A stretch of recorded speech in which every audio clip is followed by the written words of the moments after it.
The number you have dialed has been changed. Howdy. Welcome back to Dion Talk. Recently, I was watching one of my favorite YouTube channels, Richard Fain. Actually, really like the stuff the guy puts out. So check it out if you get a chance. About a month ago, he made a video where he was talking about selling all of his real estate to invest in stocks because inflation is making stocks go up so much. Actually, maybe Richard has a point. I should sell all the real estate and buy some stocks. But not today. This video is not about that one because I don't want to attack him. About a week ago, Richard made a video talking about selling his house because he has gained so much appreciation that he wants to rent for a couple of years and then buy in the future when prices come down. So what I have is my two friends, Michael Zuber from One Rental at a Time and Matt, the lumberjack landlord, two investors with very large portfolios who are very successful in the real estate world with decades of experience. I want you guys to tap into my crystal ball. And we're going to start with you, Mike. Can you tell me what you think the possible outcomes, most likely outcomes are for Richard if this is what he was to do? Yeah, this is really funny. And I'm seeing more and more people talk about this because frankly, it was a wonderful strategy in the Great Recession. What is unfortunate for people that are trying to execute this today based on what was a great idea 15 years ago, they don't realize the setup is entirely different. If you're going to sell your house today and take all this cash and hope to buy back in 2 years, you are going to be disappointed beyond belief. So let me count the ways. There's at least 3, and I've thought of this in the first 10 seconds. First, you're going to sell your home today. You're going to rent somewhere. Most people, and I don't know who this guy is, never seen his stuff, but he's probably going to want to live in the same kind of neighborhood, if not better, right? Most people, if you're going to rent, you want to rent up from where you own. It's just how the system works.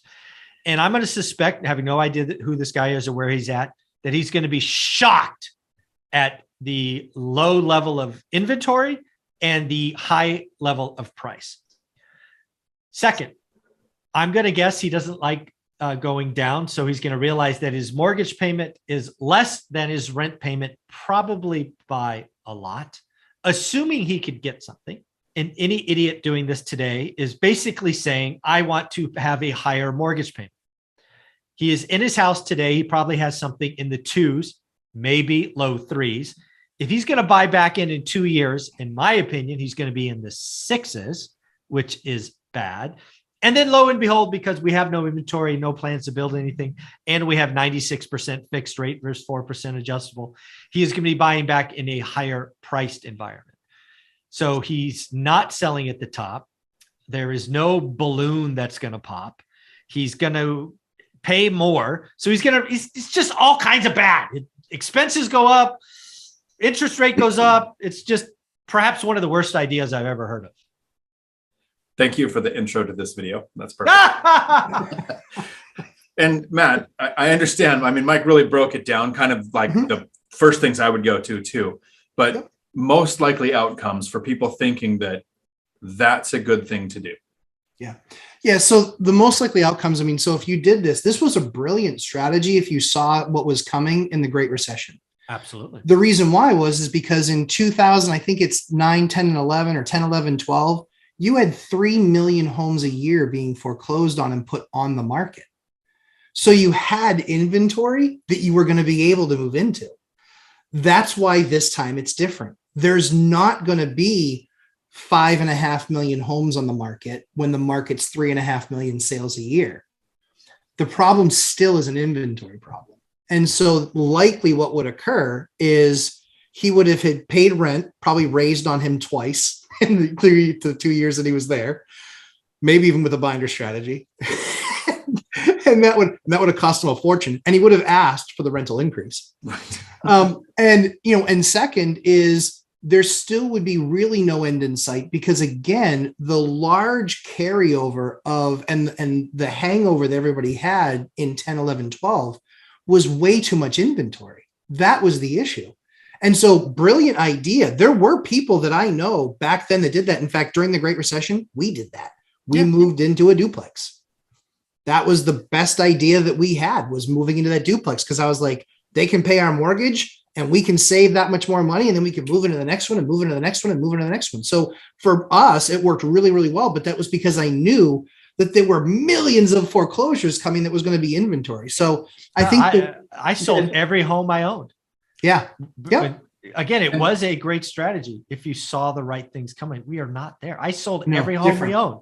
Yep. It really is Mike's story too. 8 single families or 7 single families in a duplex into 80 units. It really is that story. The problem is that there isn't that inventory coming of single family homes or really much of anything. Literally, Redfin's CEO said this morning, the problem is we really don't have anybody that's living in their house that's over their skis. He's not wrong. Almost everybody, unless you purchased in the last 180 days, and it's never been like this in history, unless you've purchased in the last 180 days, you have enough equity in your house to sell it and not write a check at the closing table. It's never been like that in history, and that's because of the velocity in which price increases are occurring. And there's a lot of people like Richard who are looking at the prices going up, thinking it's 2006, 7, or 8. So they're expecting massive inventory. Matt, can you explain for somebody who maybe wasn't, hasn't seen all of the videos, where did the inventory come in 2009? Yeah, it came. So there were the normal ones where people were trying to sell, but there were a majority of the inventory was coming from foreclosures or short sales, which is a foreclosure means the bank you've defaulted, they foreclosed on you, and they've taken that asset back. It's called REO, real estate owned. The other option was a short sale where they would talk to you and they say, listen, you bought the thing for $400. You owe us because you bought with one of those horrible loans that we gave you. You owe us $420. And so what we're going to do is we're going to let you market it and we'll see if we'll take the deal. And what that did was it gave the bank time to then decide when they were going to execute and say, yeah, we'll finally take that offer. And I saw deals like that was selling for $320. The problem is that when that happened, and this is kind of a different topic, but just to cover just the very brief part of it, you would then be on the hook for that $80,000 that they wrote off. You'd be on the hook for that as income and have to pay tax on that, which a lot of people didn't know. And so it's one of those things where, again, if you did, what Mike did is lightning in a bottle. It really is lightning in a bottle. Like, to be able to do that and to harness it and to get what he got out of what he got is spectacular, and will likely, as smart as Mike is, will likely never happen again in history because of the very unique events that occurred for that to happen. The biggest challenge we're going to have moving forward is inventory. And that was the exact opposite of the challenge that we had in 9, 10, and 11. We had literally, I did the numbers, and it was something like 8.8 or 8.7 million homes foreclosure or short sale came on the market in those 3 years. Those numbers are nuts. And I can tell you, a lot of them weren't the Richard Fain level homes with 400,000 YouTube subscribers. Right. And the other thing a lot of people were missing is in that 2005, 6, and 7 is we had about, and this I got from the Lumberjack Landlord channel, over 50% adjustable rate mortgages. And currently we have 4% or less. Correct. So we don't have the thing that's going to do the big push where people even have to sell to have the foreclosure or the short sale happen. Something that Mike pointed out that I like a lot on his channel is we don't really have a supply issue. We have a demand issue. So Mike, could you take just a minute or two and explain the demand issue? Because you're right. We have a supply issue because demand's too high, but. Yeah, this is really important because, again, a lot of the channels and talking heads in the financial news talk about a supply problem because they're looking at an artificial number that says we have 283,000 homes available today, which statistically speaking is an accurate statement, but misguides people. Because if that was true, right, supply was really the problem, you would expect end transactions to be significantly lower, where in reality, transactions are higher than normal. Markedly higher. Mm-hmm. Markedly higher. So what we really have is we have a demand problem that has been turbocharged by the Federal Reserve with astronomically low rates, a pandemic that has made moving interesting because you left a shoebox in San Francisco and bought a home in Reno or Vegas or Arizona, whatever. It is not a supply problem. We have plenty of supply. It's just that we've had too much demand.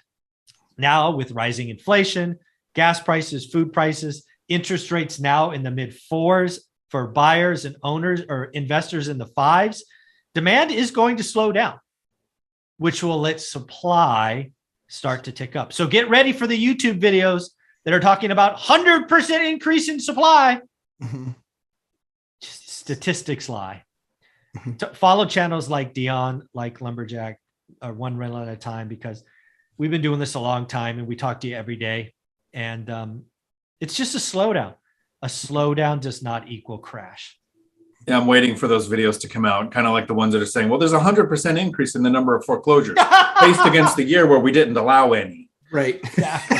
Exactly. So if we doubled the number of inventory, we would have 2/3 what we need to have a balanced market, less than 2/3 Less than what it 2/3. takes to have a balanced market. Correct. So I hope the people watching this video got a takeaway. If you've been thinking, because you watched YouTube content creators talk about, if I sell my house, I can wait a couple of years and buy it when it's cheaper. Even Richard Fain, who I respect, came back a couple of days ago with a video saying, here's why I couldn't do it. And pretty much had the dawning realization of everything that you guys just said. Wow. So it is not the right way to go. Mike, if somebody has questions and wants to reach out, how can they find you? Go to your Google search bar and type in One Rental at a Time. You should see a website, books, YouTube channel. And of course, my live streams are 8 a.m. Saturdays Pacific. I always forget that. You basically do almost 3 hours of live streams on Saturdays. Yeah. You do your update, you do your YouTube, then you do your private class. So I that do. you're a beast. Thank you. And Matt, if somebody wants to reach out with questions or figure out how to get that super svelte lumberjack landlord bobblehead, how can they get a hold of you? We're going to have to, like, when inflation goes down, we're going to have to call this the inflation version. He couldn't buy enough material to finish it the right way. Lumberjack Landlord on YouTube, Lumberjack Landlord on Instagram, and 11:30 a.m. Eastern Time live streams every Sunday. Thank you both. Until my next video, thanks for coming to my Dion Talk.